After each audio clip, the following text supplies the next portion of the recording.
Muy buenas tardes, señoras y señores. Bienvenidos al atardecer de este jueves, día 10 de julio de 2025. Lo que les tengo que contar hoy en el panorama político es la resaca del debate de ayer en el Congreso de los Diputados. Ya comentábamos a las pocas horas de que concluyera que el Gobierno había salido vivo de un debate que en principio, según sus socios, iba a ser muy complicado, iba a ser, por lo menos desde el punto de vista dialéctico, muy efervescente, pero no lo fue, o por lo menos no lo fue hasta el punto que se esperaba.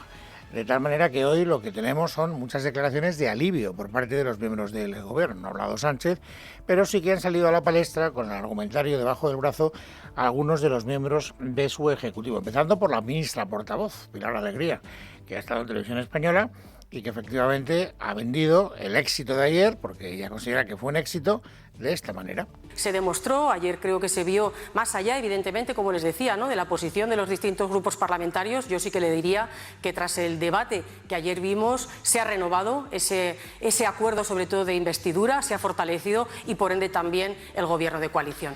Bueno, ya nos decían ayer los expertos que efectivamente lo que estaban contando los miembros del partido gobernante y los miembros también del propio gobierno es que lo que se había producido ayer era una especie de cuestión de confianza encubierta y que por lo tanto ellos consideran que ya de alguna manera el presidente del gobierno ha pasado por ese trámite que le reclamaban algunos, ¿no?, que es la cuestión de confianza. Formalmente no se presentó, por lo tanto no se tuvo que votar, pero la interpretación que hacen los miembros del gobierno es que ayer se acreditó que efectivamente la mayoría de investidura sigue como un solo hombre detrás del presidente al que coinvistieron como tal hace 2 años.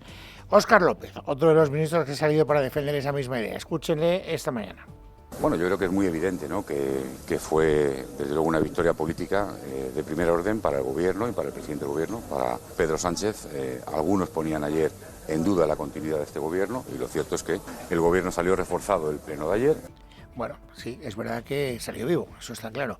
¿Salió reforzado? Pues esto ya es, digamos, una cuestión de mayor hondura, que admitiría muchísimos matices si no estamos ahora para meternos en esos vericuetos. Lo que me interesa es que ustedes vean cómo el argumentario del Gobierno, efectivamente, lo que hoy exige es que se venda lo de ayer como un éxito del Gobierno, como un ejercicio de reforzamiento del Gobierno, como la victoria de una cuestión de confianza encubierta, como la reválida del apoyo de los socios de investidura al presidente del Gobierno. Y para que no haya dudas, no hay 2 sin 3, escuchen a otra ministra, Elma Saiz. Ayer lo que vimos en una importante comparecencia del presidente del Gobierno, como la mayoría democrática, la mayoría de las fuerzas políticas en el Parlamento que acompañaron también a la investidura y que siguen acompañando al Gobierno de España, quieren que el Gobierno de España siga trabajando para los más de 48 millones de españoles. Eso es verdad. Lo que han dicho Pilar Alegría, Óscar López y Elma Saiz es verdad. El Gobierno puede decir que efectivamente acreditó que sigue teniendo el respaldo de todos los que votaron la investidura de Sánchez. ¿Es verdad? Pues yo creo que no es verdad, pero no es una opinión, digamos, subjetiva. Sencillamente me apoyo en los datos que conocemos, en las declaraciones que hoy se han producido. Porque hay un grupo, que no es muy numeroso, pero que es aritméticamente necesario para que la confianza del presidente del Gobierno quedara revalidada, que ha dejado claro que ellos no confían en Sánchez, que no hubieran votado a favor de una cuestión de confianza si formalmente se hubiera producido esa cuestión de confianza.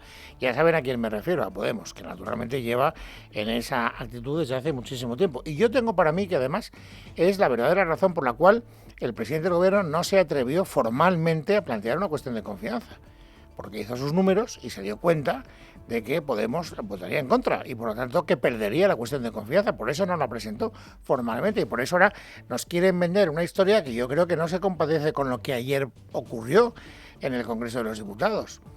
Es verdad que la mayoría de los socios estuvieron por la labor de perdonarle la vida al presidente del Gobierno, pero no es verdad que se revalidara la mayoría de la investidura, porque vuelvo a repetir, Podemos no confía en el presidente del Gobierno. No es, insisto, una opinión subjetiva. Escuchen a Yone Belarra. ¿Qué hubiese votado Podemos si hubiese votado una cuestión de confianza? Bueno, yo creo que es evidente que lo que vimos ayer en el Congreso es que Pedro Sánchez no trae una moción de confianza de verdad, porque sabe perfectamente que no tiene los números para volver a gobernar exactamente como se produjo en el año 2023. Esta es la realidad. Esta es la realidad, no la que nos quieren hacer vender en el gobierno, los ministros o los prebostes del Partido Socialista. La realidad es que si se hubiera sometido a votación la cuestión de confianza, hubiera habido más votos que no que sí. Y el presidente del gobierno hubiera tenido que obrar en consecuencia. Por eso no la presentó. Por lo tanto, ¿qué es lo que ocurrió ayer? ¿Es verdad que el gobierno sale fortalecido? En la medida en que está vivo, sí. En la medida en que no le, exigieron todo lo que nos dijeron que le iban a exigir, sí, salió fortalecido. Estoy dispuesto a admitir esa lectura. Lo que no estoy es dispuesto a que me engañen o que me tomen por tonto. Eso no significa que tenga el apoyo revalidado de todos los que votaron a favor de Sánchez, porque eso no es verdad. Si le preguntan a Podemos, entonces, ¿cómo ven ustedes lo que ocurrió ayer? ¿Qué lectura hacen? Escuchen al portavoz de esa formación política, que se llama Pablo Fernández. Lo que hizo ayer Pedro Sánchez y lo que hizo ayer el Partido Socialista básicamente es ganar tiempo y echar el balón hacia adelante a la espera de que salga un nuevo informe de la UCO. Y esta es la cuestión. Y esto es lo que te cuentan además, digamos, cuando hablas con ellos sin que haya micrófonos delante, sin que haya cámaras, las personas que están cerca del presidente del gobierno, por lo menos en el entorno del Partido Socialista. Hemos ganado tiempo, de lo que se trata es de sobrevivir.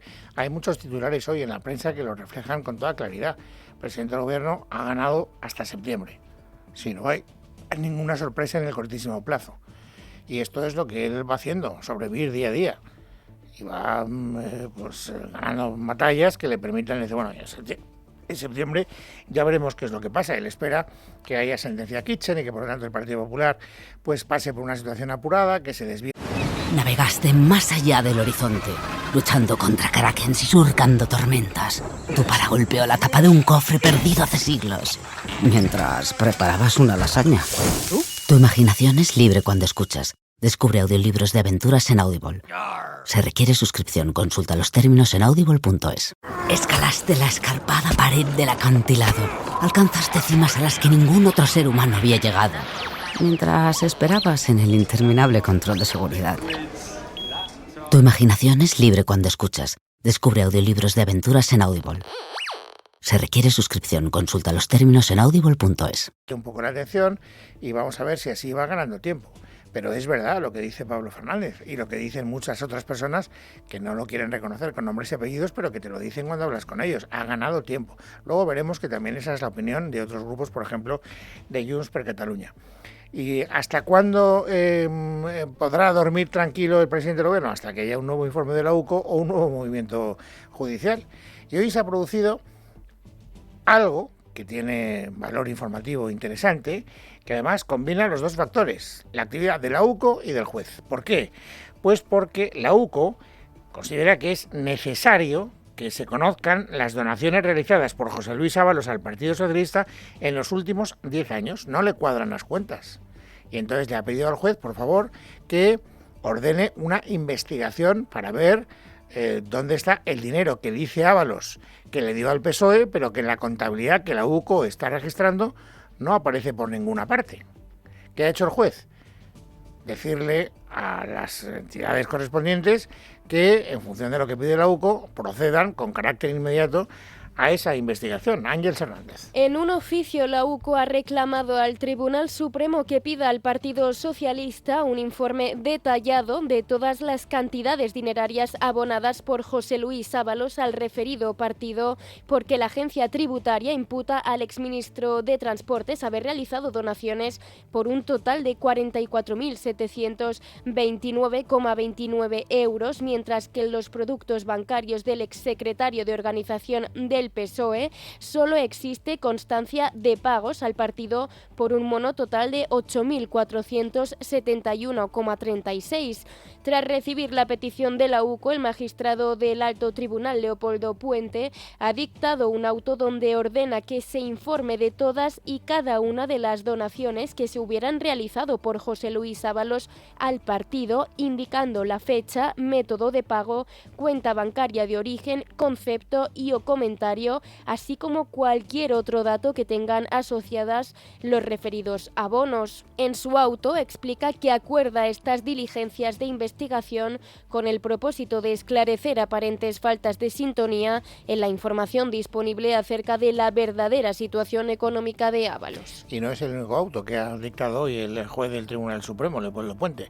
También ha dictado otro en el que le pide, por una parte, a la Tesorería de la Seguridad Social la vida laboral de Santos Cerdán y también a la Agencia Tributaria datos de 21 empresas vinculadas a la trama que, según la UCO, tuvo relación con Santos Cerdán. Por lo tanto, sabemos que la UCO, con la tutela judicial efectiva, está siguiendo el rastro del dinero, tanto en el caso de Ábalos como en el caso de Cerdán.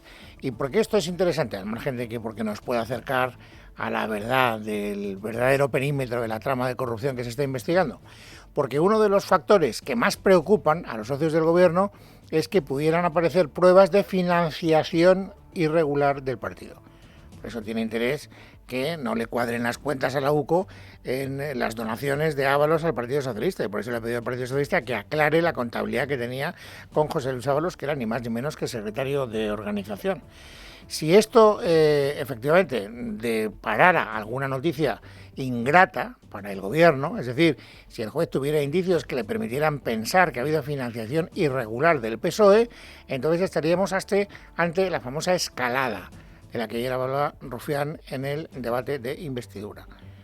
Si las manzanas podridas son solo 3, decía Rufián, usted no tiene por qué irse, señor Sánchez. No hay motivo suficiente para que se vaya. Ahora bien, si esto escala, entonces no tendremos más remedio que exigirle la convocatoria de elecciones. Bueno, pues esa reflexión, esa misma reflexión que ayer hizo Rufián, hoy la ha vuelto a repetir Ernesto Urtasun, ministro del Gobierno, en representación de la rama Sumar, en una entrevista televisiva que hemos visto hace pocas horas. El Partido Socialista tiene que dar garantías de que tiene la situación bajo control, de que esto es un caso que se reduce a 3, 4 personas y no hay afectación ni a la organización. ¿Esto no se le puede garantizar el Partido Socialista? Bueno, esto con la información que tenemos, esto ahora es así, pero evidentemente el Partido Socialista es el que tiene que dar estas garantías. Estas garantías no las puede dar Sumar ni las puede dar nadie más. Esto es una cosa que corresponde al Partido Socialista, pero esta condición, todo el mundo es consciente que esta condición es imprescindible para poder seguir andando. He dicho que era una entrevista televisiva, me corrijo y pido perdón, es en una entrevista en la cadena SER, en la emisora de radio. Bueno, pero bueno, ahí está, la espada de Damocles que pende sobre la cabeza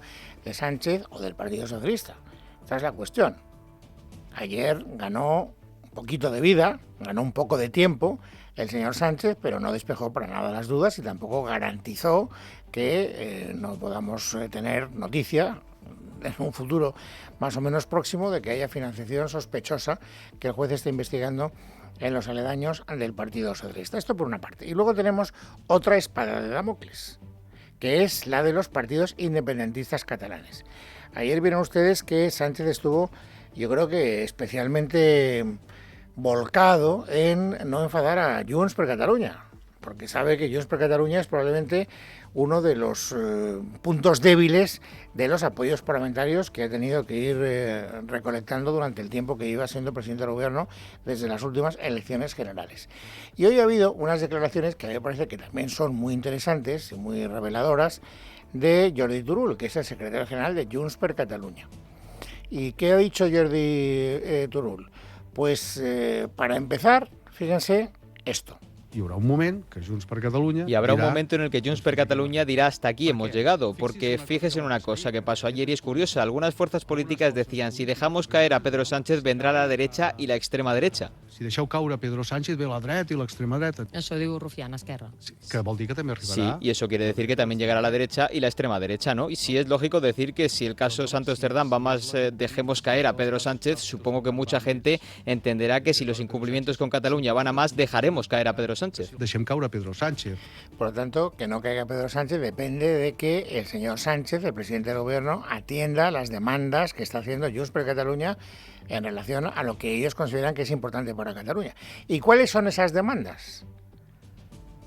¿Cuál es la reivindicación que está planteando Cataluña? Hace mucho tiempo que no hablamos de la independencia, que no hablamos del referéndum, etcétera.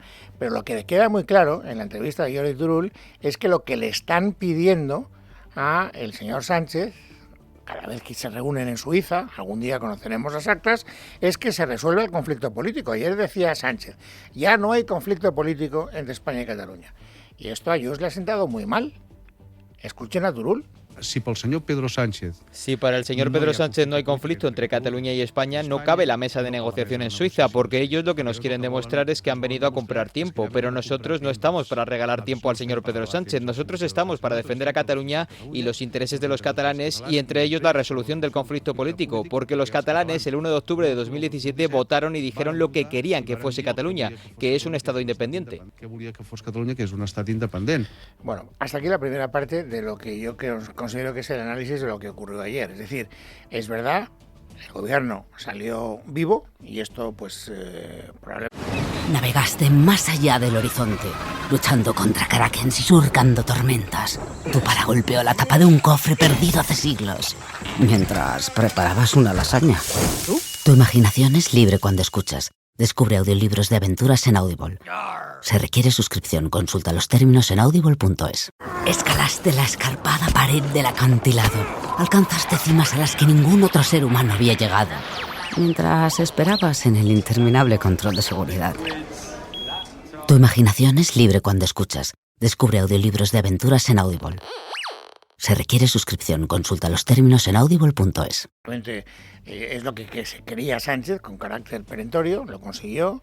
Los socios, digamos que aflojaron el discurso que nos habían anunciado con carácter previo y por lo tanto ha ganado tiempo el señor Sánchez. Se lo hemos escuchado decir al señor Turull y se lo hemos escuchado hace un ratito a Pablo Fernández, el portavoz de Podemos. Ha ganado tiempo. Esta es la primera cuestión. Y luego está la segunda, que es lo que se ha convertido en las últimas horas en uno de los asuntos más debatidos, en una de las, digamos, secuelas más vibrantes del debate que se produjo ayer. Saben que en un momento determinado el presidente del Partido Popular, el jefe de la oposición, Alberto Núñez Feijóo, se dirigió a el presidente del gobierno recordándole, entre otras cosas, que el patrimonio de su suegro se hizo gracias al negocio de la prostitución, porque tenía unas saunas que estaban en el mundo este oscuro de la prostitución. Bueno, esto ha sentado a cuerno quemado, pero a cuerno quemado, hasta el punto de que hoy en el argumentario del Partido Socialista está también cargar de manera inmisericordia contra Núñez Feijóo porque ayer cruzó líneas rojas. Esto de que ayer cruzó líneas rojas se lo he oído decir a no pocos de 3 o 4 ministros. Es verdad que el que una vez más ha sido más contundente y ha denigrado con más vehemencia al señor Feijóo ha sido el ministro Óscar López. Feijóo es el político más sucio que ha habido en primer nivel en España. Llegó a presidente de la Xunta de Galicia con una campaña de fango contra el señor Touriño y no ha hecho otra cosa en Madrid. Esta misma idea la ha vendido, pero con otro tono, porque ella es de otro tono, viene de otra escuela, es mucho más civilizada y mantiene un tono duro en el fondo, pero digamos más suave en la forma. Pero vamos, Margarita Robles, que no se prodiga mucho, la ministra de Defensa, que no crean ustedes que es habitual en los medios de comunicación, también ha querido salir a decir lo que otros comilitones suyos y los otros compañeros del Consejo de Ministros han dicho en las últimas horas, que ayer Feijóo cruzó líneas rojas que debería haber no cruzado. No fue un tono en el que la gente pueda sentirse cómoda. Creo que hay que hacer una reflexión y una reflexión importante de qué es lo que está pasando, el nivel de descalificaciones. Ayer, por ejemplo, se pasó una barrera que es la descalificación a las familias, en este caso del presidente del gobierno. Creo que eso no es aceptable. Bueno, el Partido Popular niega, por supuesto, que ayer se descalificara a ninguna familia. Ayer se describió el negocio al que se había dedicado el suegro del señor Sánchez, el padre de Begoña Gómez. Probablemente lo que el Partido Socialista no quiere es que el debate político se deslice hacia, digamos, los rincones prostibularios. ¿Por qué? Porque eso hace muchísimo daño. Decía José Luis Ábalos cuando fue a declarar ante el Tribunal Supremo que lo que más daño le ha hecho, más incluso que todas las mangancias y las mordidas que eventualmente pueda haberse llevado de la obra pública, es todo lo que estamos sabiendo de su relación con las sobrinas, es decir, con las prostitutas a las que después colocaba en empresas públicas. Y a lo mejor es verdad que socialmente se penaliza mucho esto de andar con fulaneo. Y por lo tanto yo creo que el Partido Socialista pues está intentando evitar que el debate político vaya por esos derroteros. ¿Y qué está haciendo el PP? El PP está haciendo lo contrario de lo que quiere el PSOE, que es llevar el debate por esos derroteros. Hoy le han preguntado a Tellado, oiga, ¿Es verdad que ustedes ayer desacreditaron a la familia de Begoña Gómez? Respuesta en La Sexta de Miguel Tellado. Feijóo le recordó los negocios de su familia política, nada más y nada menos. Y Feijóo lo único que ha hecho es poner encima de la mesa una información que es pública y conocida por todo el mundo y que además eso, como dice usted, ha sido recogida por distintos medios de comunicación a lo largo de los últimos tiempos. Pero lo único que ha hecho es enfrentar a Pedro Sánchez contra su propia biografía, ni más ni menos, ¿no? Ya saben que Miguel Tellado no es ahora portavoz parlamentario del PP, es secretario general del Partido Popular desde el pasado fin de semana. La que es portavoz del PP ahora es Esther Muñoz, que también ha querido hablar hoy y también ha querido hablar en términos muy parecidos a Miguel Tellado. Es decir, ha querido devolver el debate político o por lo menos seguir profundizando en el debate político que tiene que ver mucho más con la prostitución que con otras cosas. Escúchenla. Ayer venía Pedro Sánchez a decirnos que quería abolir la prostitución. Hombre, parece una broma, teniendo en cuenta que forma parte de un gobierno que ha contratado prostitutas para ministros en empresas públicas. Parece una broma cuando en todos los casos de corrupción que conocemos del Partido Socialista desde los años 90 siempre hay prostitución. Hombre, que utilice esa ley, la ley de abolicionismo de la prostitución, para blanquear su propio partido, nos parece un cinismo absoluto. Bueno, esto lo que nos demuestra es que efectivamente hay un interés por parte del Partido Popular de llevar el debate a ese terreno.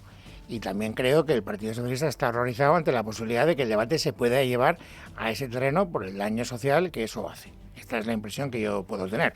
En todo caso, lo que sí que es un fijo en la quiniela es que el partido gobernante, el Partido Socialista, va a llevar la ley de la abolición de la prostitución al Congreso muy pronto. Ayer lo dijo el presidente del Gobierno y hoy lo ha vuelto a recordar el ministro del Interior, Grande Marlaska. Nuestra voluntad, evidentemente, es regular la prohibición de la prostitución. Va en nuestro programa de gobierno y es algo esencial y prioritario para nosotros y lo vamos a trabajar. Bueno, y mientras tanto, ¿cómo se ha vivido este debate fuera de nuestro país? Porque en nuestro país ya vemos cuáles han sido las reacciones, digamos, más sobresalientes al día siguiente. Bueno, pues hay algunos periódicos de mucho prestigio en Europa que están haciendo informaciones que no creo que les gusten mucho a los cabezas de huevo del Palacio de la Moncloa. Hoy el Financial Times ha hecho un reportaje que es bastante demoledor sobre la situación de la corrupción en nuestro país. Verónica Jorro. En concreto, el diario británico publica hoy un amplio reportaje titulado Pedro Sánchez lucha por su vida política, en la que realiza un retrato del presidente del Gobierno desde su figura destacada de la izquierda europea hasta el día de hoy desbordado por la corrupción del PSOE por el caso Ábalos. El artículo arranca con el famoso viaje del Peuyó recorriendo España en 2006 para recaudar apoyos de las bases del PSOE tras su dimisión como secretario general.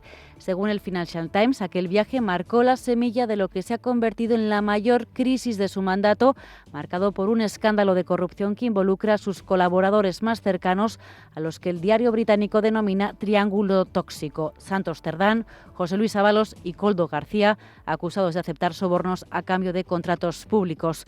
El diario británico subraya que, aunque Sánchez insiste en que desconocía las actividades ilícitas de sus aliados, su cercanía con ellos, forjada durante años, es innegable. También explica que el presidente del Gobierno ha pedido perdón por estos casos de corrupción, pero el Financial Times duda de su palabra, ya que en la moción de censura de 2018 contra Mariano Rajoy, Sánchez se presentó como el aladiz contra la corrupción y ha sido exactamente lo contrario, asegura el artículo. También explica que su ejecutivo está subyugado a las demandas del fugado Carles Puigdemont. Esto en cuanto al panorama nacional. En el internacional explica el Financial Times que España se ha colocado en una situación complicada tras el enfrentamiento de Sánchez con Donald Trump al negarse a aumentar el gasto en defensa de la OTAN. Es jueves, es 10 de julio de 2025. Vamos, amigos, ahora a completar el paisaje informativo sobresaliente del día. Esther Nieto, bienvenida, buenas tardes. Buenas tardes, Luis. Después del que posiblemente ha sido el pleno más difícil de la legislatura para el Gobierno, el presidente Pedro Sánchez ha retomado su agenda internacional y hoy se encuentra en Roma, donde se está celebrando la cuarta conferencia para la reconstrucción de Ucrania tras más de 3 años de guerra. Una conferencia que cuenta con más de 15 líderes internacionales, entre los que se encuentra la presidenta italiana Giorgia Meloni y el propio presidente de Ucrania, Volodymyr Zelensky, que ha pedido a los líderes un plan de recuperación similar al del Plan Marshall, es decir, la iniciativa estadounidense para la reconstrucción de Europa después de la Segunda Guerra Mundial.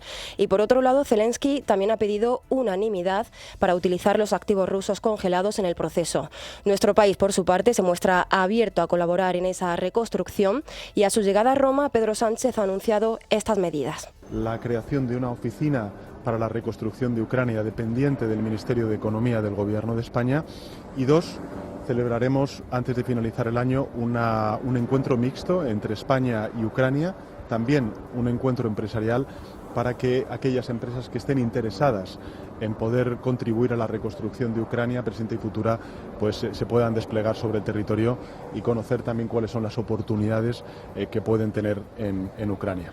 Y seguimos en el exterior porque la presidenta de la Comisión Europea, Ursula von der Leyen, también se encuentra en Roma, pero previamente esta mañana en Bruselas, tal y como era de esperar, von der Leyen ha superado la moción de censura que había promovido el eurodiputado rumano George Piperea del grupo ultranacionalista ECR, el grupo de los conservadores y reformistas europeos. Desde el principio se consideraba que la propuesta no podía superar los 2/3 de los votos y así ha sido porque solo ha sido apoyada por 175 frente a los 360 que han rechazado la moción, mientras que 18 eurodiputados se han abstenido. La presidenta de la Comisión ha superado la moción gracias al apoyo de la gran coalición que forma su familia política, el Partido Popular Europeo, con socialdemócratas y liberales. Recordamos que la moción había sido impulsada por las críticas de Rumano y otros 70 eurodiputados a la gestión de la presidenta durante la pandemia de COVID-19 y la supuesta falta de transparencia en la compra de vacunas. Y de vuelta a nuestro país, recordarán que el pasado mes de mayo el diario El Mundo publicó unos audios de los años 2020 y 2021 entre el presidente Pedro Sánchez y el entonces ministro de Transporte, José Luis Ábalos. Audios en los que criticaban a algunos varones socialistas e incluso a algunos miembros del gabinete. Una de ellas, la ministra de Defensa, Margarita Robles, a la que Sánchez llamó pájara. En aquel momento, preguntada sobre este asunto, la ministra dijo que no se sentía dolida y que no iba a valorar una expresión que ni siquiera sabía si se había dicho o no. Pero hoy Margarita Robles parece que ha cambiado de opinión y así se ha pronunciado sobre esa expresión en Telecinco. Era un contexto de hace 5 años, en un contexto de alguien que está haciendo una descalificación, yo diría que un poco machista, por parte de quien la hace, que es José Luis Ábalos, y está tratando, yo diría, de provocar un poco al presidente. Pero sinceramente le digo, y le digo con toda sinceridad, es una expresión que coloquialmente a la gente pues puede no gustarla, a mí tampoco, pero por ejemplo decir que duermo con uniforme, pues es algo que para mí es un honor. Y ayer el expresidente de la Generalitat, Francisco Camps, anunció su intención de optar a presidir de nuevo el Partido Popular Valenciano cuando se convoque el Congreso Regional del partido. Camps lo anunció ante centenares de militantes y simpatizantes del PP en un acto celebrado en el Palau Alameda de Valencia. En su intervención, el expresidente, exonerado de todos los delitos que le imputaban durante 15 años, defendió su derecho legítimo a postularse dentro del partido y dijo que será leal a Feijóo y que también contará con el actual presidente valenciano Carlos Mazón. Bueno, pues hoy Mazón se ha pronunciado sobre este asunto y ha dicho que Camps tiene todo su respeto. El presidente Camps tiene todo mi respeto. Diga lo que diga, haga lo que haga. Lo ha tenido, lo tiene y lo va a seguir teniendo. Como en mi condición de presidente de la Generalitat, como mi condición de presidente del Partido Popular. Tiene todo mi respeto. Todo mi respeto. Todo mi respeto tiene el presidente Camps. Desde Génova, por su parte, consideran que el anuncio de Francisco Camps es un error. Escuchamos al secretario general del PP, Miguel Tellado. Abrir estos debates que nos alejan de las principales preocupaciones de la ciudadanía, yo creo que es un error. Todos en el Partido Popular de la Comunidad Valenciana están centrados en la reconstrucción de una provincia que ha sufrido el enorme daño de la DANA. Y en clave económica, a menos de un mes de que termine la tregua arancelaria del presidente estadounidense Donald Trump, recordamos que está previsto que el próximo 1 de agosto se reactive. De hecho, Trump estos días ha amenazado con nuevas tasas si no se alcanza un acuerdo. Pues sepan que mientras tanto hoy el ministro de Economía, Carlos Cuerpo, ha restado importancia a las fechas para llegar a un acuerdo comercial entre Estados Unidos y la Unión Europea. Verónica Jorro. En concreto, el ministro de Economía, Carlos Cuerpo, ha abogado por intentar cerrar en las próximas semanas un acuerdo de principios entre la Unión Europea y Estados Unidos en materia comercial que defina, dice, cuál será el nuevo marco de las relaciones entre ambas regiones. Según Cuerpo, en los últimos días se sigue avanzando en la negociación del acuerdo comercial, ya que muchos de los aranceles ya están en marcha, como el del 10% generalizado, al 50% al acero y aluminio o al 25% el sector del automóvil. Hay que avanzar en este acuerdo y los pasos que se están dando en estos últimos días son muy importantes para llegar, esperemos, en esta semana, en los próximos días, a un acuerdo de principios, es decir, a un acuerdo general sobre las principales áreas en las que tenemos que seguir avanzando en una segunda etapa ya más aterrizada, más detallada, para tener, como decía el comisario Šefčovič, antes de finales de año, un acuerdo completo que pueda ser beneficioso para ambas partes. Mientras el presidente de Estados Unidos, Donald Trump, continúa con su política arancelaria y ha confirmado la imposición de un arancel del 50% a la importación de cobre a partir del 1 de agosto, en una medida que ha justificado por su importancia para el Departamento de Defensa y que ha defendido porque, dice, revertiría las acciones de sus predecesores, citando a Joe Biden, que dice diezmaron esta industria. Y en Madrid, desde el Gobierno regional han dado a conocer una nueva sentencia judicial que da la razón a la Comunidad de Madrid en relación a la gestión de las residencias durante la pandemia de COVID-19. Se trata de un auto del Juzgado de Instrucción número 10 de Madrid que desestima la reapertura de la instrucción solicitada por la Fiscalía Provincial de Madrid y por la representación procesal por un supuesto delito de odio. Hoy el consejero de Presidencia y Justicia, Miguel Ángel García, ha resaltado que una vez más la justicia da la razón a la Comunidad de Madrid y ha exigido a la izquierda que deje de retorcer el dolor de las familias. Pese al empeño de la izquierda y de la ultraizquierda en nuestra región y de tratar de retorcer el dolor de las familias, de utilizar la pandemia para tratar de sacar algún rédito político, una vez más, y más de 60, los tribunales le han dado la razón a los profesionales y le han dado la razón al Gobierno de la Comunidad de Madrid. Y en esta ocasión, además, utilizando la Fiscalía Provincial, la Fiscalía que de alguna manera ha tratado también de retorcer el Código Penal para inventarse un nuevo supuesto que es el de delito de odio. Y continuamos en la crónica de tribunales porque hay novedades en el caso Numaria. La Audiencia Nacional ha rechazado la prisión provisional solicitada por la Fiscalía y la Abogacía del Estado para el asesor fiscal Fernando Peña para cumplir la condena de 80 años de cárcel que se le había impuesto. El tribunal ha acordado dejarle en libertad provisional con medidas cautelares al tener en cuenta tanto su arraigo familiar como que siempre ha estado a disposición del tribunal. Y terminamos contándoles que la Agencia Estatal de Meteorología ha emitido un aviso especial por la llegada de una dana que afectará a gran parte de España entre mañana viernes y el sábado. Se esperan tormentas muy intensas acompañadas de granizo de gran tamaño, fuertes rachas de viento y lluvias localmente torrenciales, sobre todo en el norte y el este peninsular, incluyendo regiones como Cataluña, Aragón, Navarra y el Cantábrico Oriental. Además, el paso de la dana provocará un descenso acusado de las temperaturas, especialmente en zonas del interior, donde la bajada podría alcanzar hasta 8 grados respecto a los valores habituales de julio. En Casa de Herrero, con Luis Herrero. Es Radio.